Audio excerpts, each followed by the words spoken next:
Enquanto a Europa debate drones russos nas fronteiras da OTAN, a Ucrânia discretamente cria sua própria pressão sobre a Rússia em território profundo.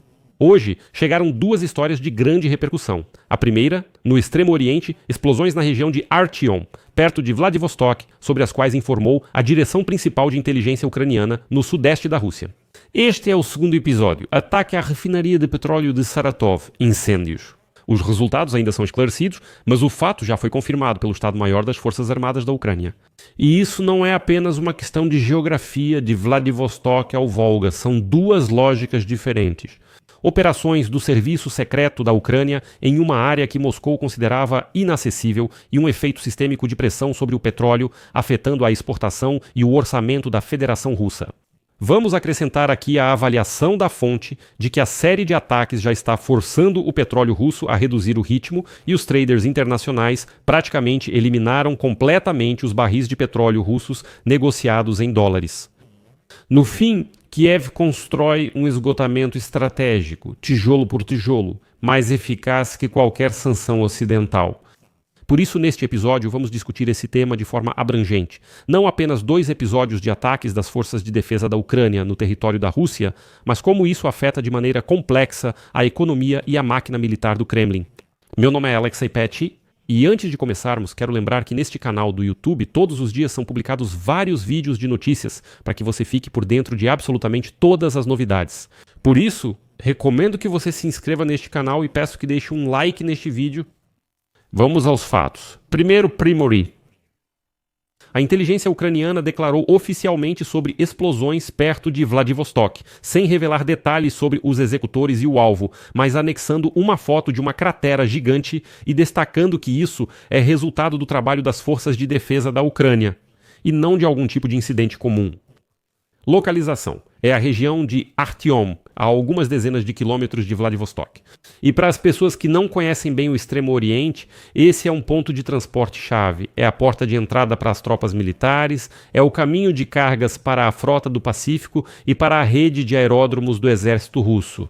Ou seja, é uma região militar estratégica, onde os russos esconderam suas forças quando o alcance das forças armadas da Ucrânia no território russo aumentou.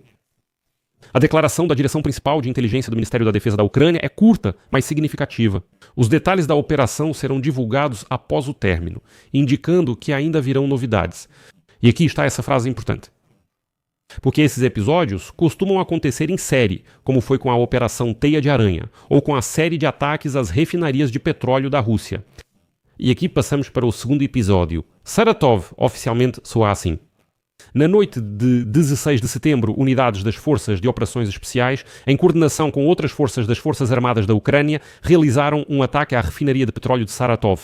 Explosões e incêndios foram registrados na área do local, os resultados estão sendo esclarecidos. É o que informa o Estado-Maior da Ucrânia.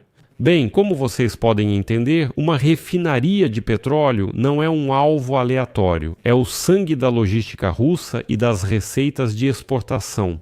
Além disso, serve de base para combustível militar, onde cada erro reduz os volumes de derivados de petróleo.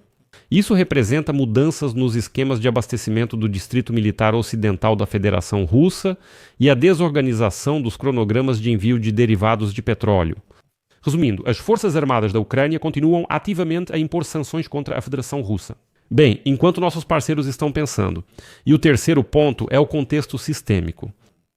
Uma série de ataques de drones a instalações de extração e refino de petróleo pode forçar a Rússia a reduzir a produção simplesmente para não despejar em gargalos de refino e logística. Essas não são só minhas palavras, mas uma citação de especialistas mencionados pela Bloomberg. Paralelamente, a Bloomberg escreve que a Rússia foi quase completamente cortada. Do comércio mundial de petróleo em dólares não é o comércio físico de petróleo em si que está sendo bloqueado, mas sim as transações em dólares e os serviços ao redor delas. Seguro, compensação, grandes bancos, isso significa mais esquemas de troca. Yuan, rúpia, seguradoras paralelas e cadeias logísticas caras, o que resulta em menos fluxo de caixa para o orçamento e para a defesa. Agora vamos nos aprofundar na análise. Vamos começar com o ataque do Direção Principal de Inteligência em Vladivostok. Isso é uma demonstração do alcance das Forças Armadas da Ucrânia. Não importa se foi uma carga plantada ou um drone de longo alcance.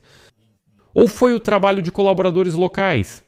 O importante é que essa zona sagrada da retaguarda da frota do Pacífico da Rússia já não parece intocável. O efeito psicológico para o público russo é enorme. A guerra chegou onde os russos se consideravam apenas espectadores. Quase igual. Após esses episódios, as forças de segurança restringirão o acesso a depósitos, campos de treinamento e plataformas de comunicação. Isso significa processos mais lentos, mais inspeções e menos flexibilidade. E a direção principal de inteligência, pelo estilo da mensagem, está deliberadamente mantendo esses detalhes da operação em segredo, para, como se diz, não expor os métodos e as pessoas envolvidas nessa operação. Mas a principal ideia aqui é outra. A frente de batalha há muito tempo não se limita apenas à linha de contato. E a Ucrânia tem instrumentos para manter a tensão em regiões que estavam acostumadas a dormir tranquilas. Agora, sobre Saratov, os ataques às refinarias de petróleo são, na verdade, a artilharia econômica da Ucrânia. Isso não é só para manchete, como se tivessem explodido algum oleoduto. Não, é uma dor prolongada. Vou explicar o que isso significa. Qualquer parada, qualquer incêndio, qualquer dano aos tanques são semanas de reparo, é a redução do processamento, é a transferência da matéria-prima para outros locais. E tudo isso significa novas rotas, novos descontos, novos riscos para as seguradoras. A Rússia tem poucas opções de proteção.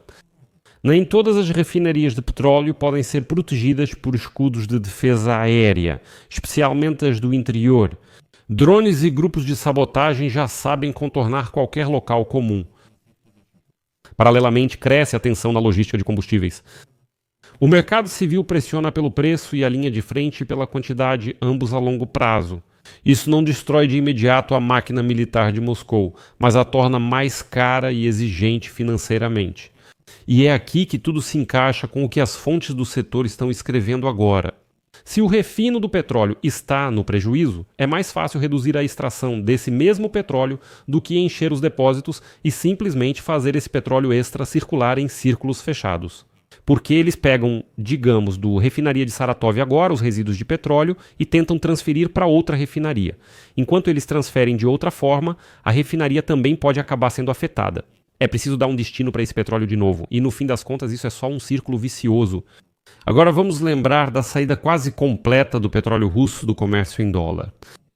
Reestruturação dos pagamentos em yuan e rúpias, mais as autossanções das grandes empresas dos bancos chineses que não trabalham com russos, mais o seguro marítimo caro é igual a cada barril de petróleo traz menos dólares reais para o orçamento russo.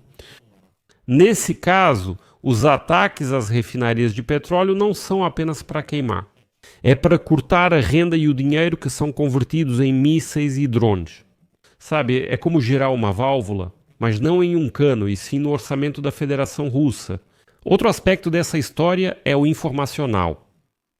Moscou chama isso de ataques terroristas, já que Kiev vê como alvo legítimo da economia militar do agressor. Nos mercados estrangeiros, o principal é o terceiro ponto: riscos de abastecimento e seguro. Se o mercado de petroleiros vê que mais uma refinaria de petróleo está pegando fogo na Rússia, os prêmios começam a subir, os próprios descontos do petróleo Urais são forçados a aumentar e o orçamento da Federação Russa já sofre ainda na fase de venda. A Ucrânia, com alguns drones e grupos de ataque, faz rapidamente o que sanções levavam anos: altera coeficientes comerciais. E por fim, a distância até Primary mostra que os russos não têm retaguardas distantes. Isso é uma dor de cabeça séria para o exército da Federação Russa.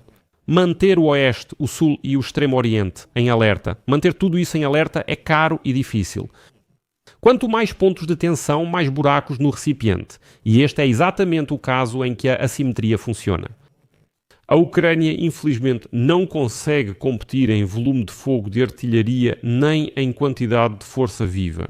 Mas pode dar checkmate na logística, na economia e na psique. Conclusão: 2 ataques em 16 de setembro são 2 mensagens. Vladivostok, vamos chegar lá. Iremos a qualquer lugar. Saratov, vamos mexer no seu bolso. E se combinarmos isso com a tendência de expulsar os barris russos do ecossistema do dólar, vai resultar em uma estratégia não de nocaute imediato, mas de desgaste. Essa é a estratégia de desgaste. Nessa estratégia, cada cratera perto de Vladivostok, cada incêndio em uma refinaria de petróleo na Rússia. Isso não é só uma imagem, são percentuais na fórmula, menos dinheiro, menos mísseis.